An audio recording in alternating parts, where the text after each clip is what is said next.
ओम श्री सद्गुरु परमात्मने नमः। वशिष्ठ जी बोले, हे राम जी, गुरु और शास्त्र का मिट्टी के खोदने के समान अभ्यास जो करता है तो वह आप चिंतामणि के सदृश आत्म प्रकाश को पाता है। जैसे मिट्टी के खोदने से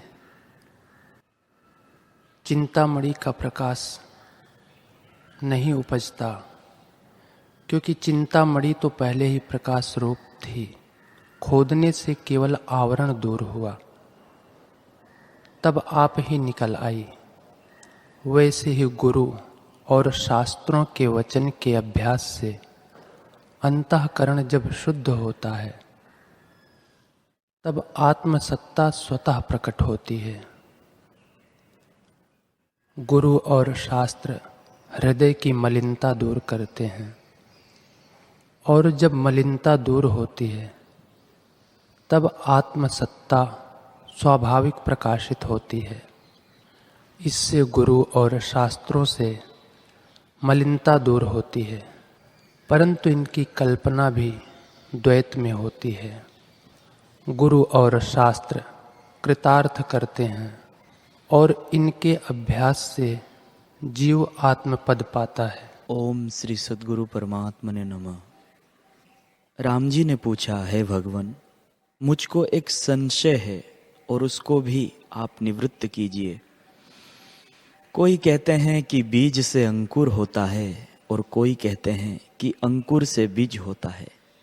कोई कहते हैं कि जो कुछ करता है सो देव ही करता है, और कोई कहते हैं कि कर्म करते हैं तब जीव जन्म पाते हैं। कर्म ही से सब कुछ होता है और किसी के अधीन जीव नहीं है। कोई कहते हैं कि जब देह होती है तब कर्म करते हैं, और कोई कहते हैं कि कर्मों से देह होती है। कोई कहते हैं कि देह से कर्म होते हैं, और कोई पुरुष प्रयत्न मानते हैं। सो यथार्थ जो कुछ हो वह कहिए। वशिष्ठ जी बोले, हे राम जी, एक एक के विषय में मैं तुमको क्या कहूं।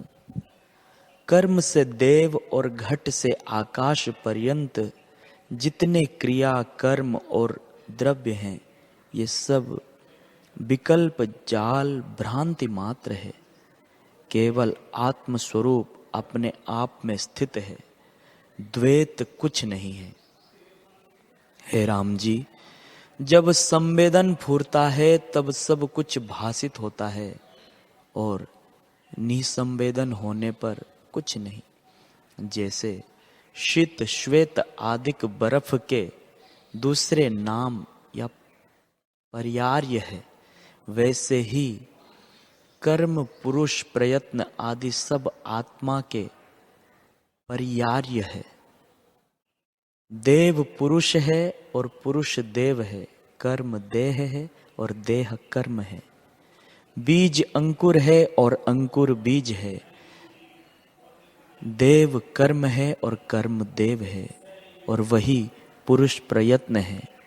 जो इनमें भेद मानते हैं वे मूढ़ पशु हैं।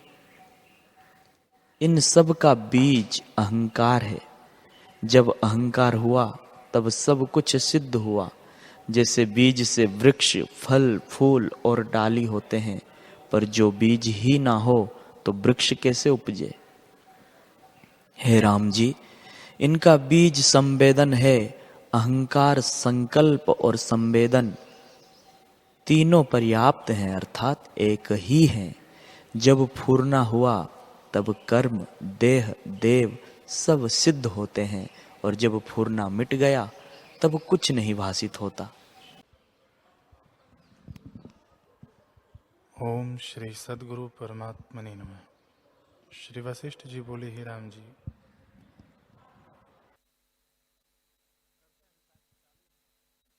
निवृत्ति मार्गी वह है जो निष्काम होकर और शुभ कर्म करके अंतःकरण को शुद्ध करता है। उसको वैराग्य उपजता है और वह कहता है कि मुझे कर्मों से क्या है और उनके फलों से क्या है, मैं किसी प्रकार आत्मपद को प्राप्त हूँ। वह यही विचारता है कि मैं संसार से कब मुक्त होऊंगा। यह संसार मिथ्या है और मुझे भोग से क्या है। यह भोग तो सर्प है।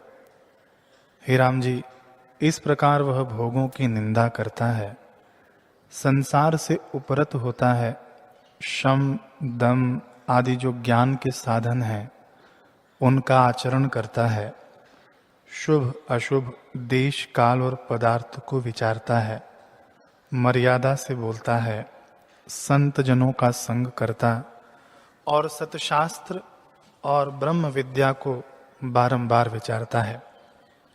इस प्रकार संत जनों के संग से उसकी बुद्धि बढ़ती जाती है और शुक्ल पक्ष के चंद्रमा की कला जैसे बढ़ती है वैसे प्रतिदिन बढ़ती जाती है और विषयों से उपरत होती है। तब वह तीर्थ ठाकुर द्वारों आदि शुभ स्थानों को पूजता है, देह और इंद्रियों से संतों की टहल करता है और सबसे मित्रता रखकर दया सत्य और कोमलता धारण कर विचरता है। वह ऐसे वचन बोलता है जिनसे सब कोई प्रसन्न हो और जो यथाशास्त्र हो। इससे भिन्न किसी को कुछ नहीं कहता। वह अज्ञानी का संग त्यागता है, स्वर्ग आदि के सुखों की कामना नहीं करता, केवल आत्मपरायण होता है, संतों और शास्त्रों की दृढ़ भक्ति करता है और उनके अर्थों में मन लगाकर और किसी और चित्त नहीं लगाता। जैसे कदर या सूम सर्वदा धन की चिंता करता है, वैसे ही वह सदा आत्मा का चिंतन करता है। जो पुरुष इतने गुणों से युक्त है उसको प्रथम भूमिका प्राप्त हुई है।